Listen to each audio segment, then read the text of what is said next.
सुप्रभात प्यारे बच्चों, कैसे हैं आप सब। आशा करती हूँ आप सभी अच्छे होंगे। चलिए तैयार हो जाइए हिंदी की क्लास के लिए।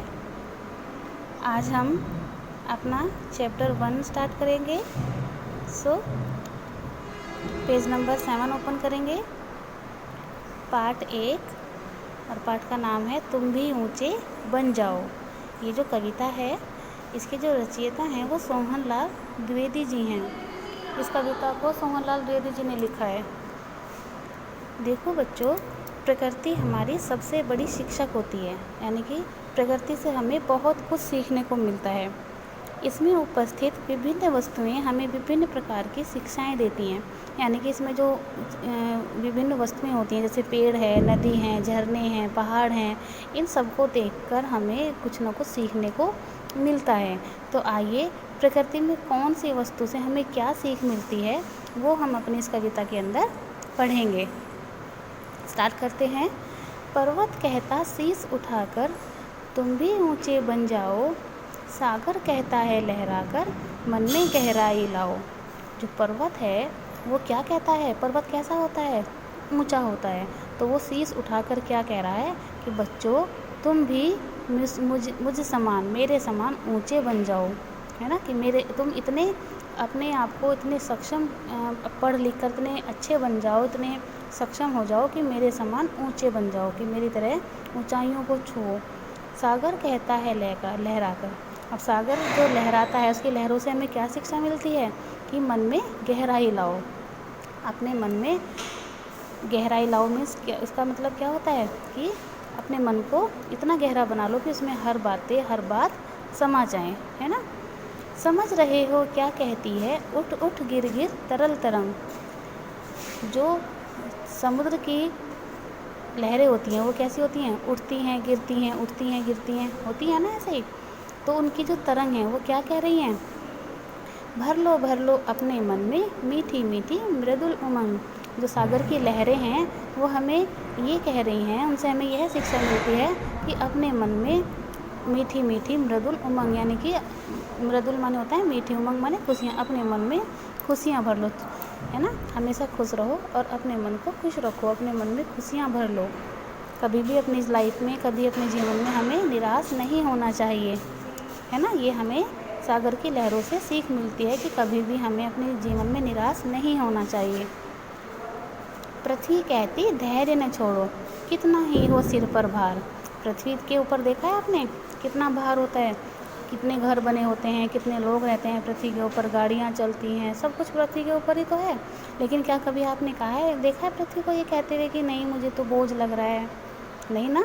तो पृथ्वी क्या कहती है, कभी भी धैर्य नहीं छोड़ना है हमें। कभी जैसे इससे हमें ये क्या सीख मिलती है कि कभी भी कितनी भी मुसीबत हमारे सामने आए, कितनी भी परेशानी, कितनी भी कठिनाइयाँ हमारे जीवन में हमारे सामने आए, लेकिन हमें कभी भी धैर्य नहीं छोड़ना है, हिम्मत नहीं हारनी है, हमेशा आगे बढ़ना है।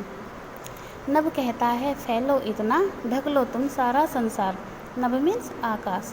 आकाश से हमें क्या शिक्षा मिलती है, आकाश हमें कह रहा है कि अपने तुम इतना फैलो। फैलो मीन्स यानी कि फैलो मीन्स क्या, चौड़ा नहीं होना है कि हमें फैलने का मतलब यहाँ फैलने से मीनिंग ये है फैलने का यहाँ पर कि हम पढ़ लिख कर इतने अच्छे बन जाएं, इतने बड़े बन जाएं, इतने काबिल बन जाएं कि दुनिया हमें हमारे नाम से जाने, हर जगह हमारा नाम हो।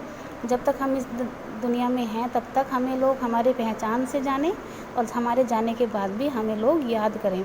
ऐसे काम हमें अपने जीवन में करके जाना है, इतने अच्छे काम करने हैं, पढ़ लिख कर इतना कामयाब होना है कि दुनिया हमें याद करे। जैसे यानी कि जैसे जो आकाश है पूरे संसार में फैला हुआ है, इसी तरह हमें भी अपने नाम को इतना आगे बढ़ाना है, इतनी तरक्की पानी है कि हमारे नाम को सब याद करें। यानी कि ढक लो तुम सारा संसार, कि तुम्हारे नाम पूरे संसार में अमर हो जाए। तो बच्चों समझ आया आपको इस कविता में पर्वत से क्या सीख मिलती है, समुद्र से क्या सीख मिलती है और पृथ्वी से क्या सीख मिलती है ना। तो आपको ये कविता समझ में आ गई होगी। अब आपको क्या करना है, इस कविता को लर्न करना है, याद करना है और 2 टाइम अपनी कॉपी में सुंदर सुंदर राइटिंग में इसको लिखना है। इसके शब्द अर्थ लिखने हैं जो आपके पीछे यहाँ पर दिए हुए हैं। शब्द अर्थ लिखने हैं और ये कठिन शब्द भी आपको अपनी कॉपी में लिखने हैं। ओके, और इसके साथ जो मैं आपको PDF भेजूँगी वो आपको अपनी कॉपी में सुंदर सुंदर राइटिंग में वर्क करना है। कविता का उद्देश्य, जीवन में सफलता प्राप्त करने के लिए हमारे अंदर कुछ गुण होने चाहिए, जैसे मनोबल, दया, धैर्य, साहस और मृदुता।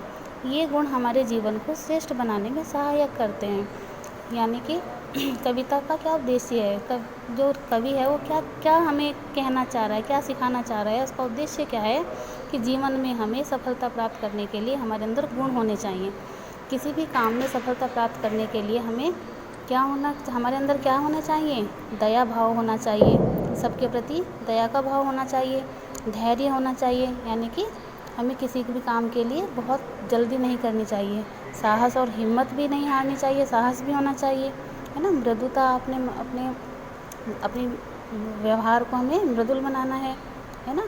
तो ये जो सारे गुण होते हैं ये हमारे जीवन को श्रेष्ठ बनाते हैं, एक व्यक्ति को अच्छा व्यक्ति बनाते हैं, श्रेष्ठ संपन्न व्यक्ति बनाते हैं।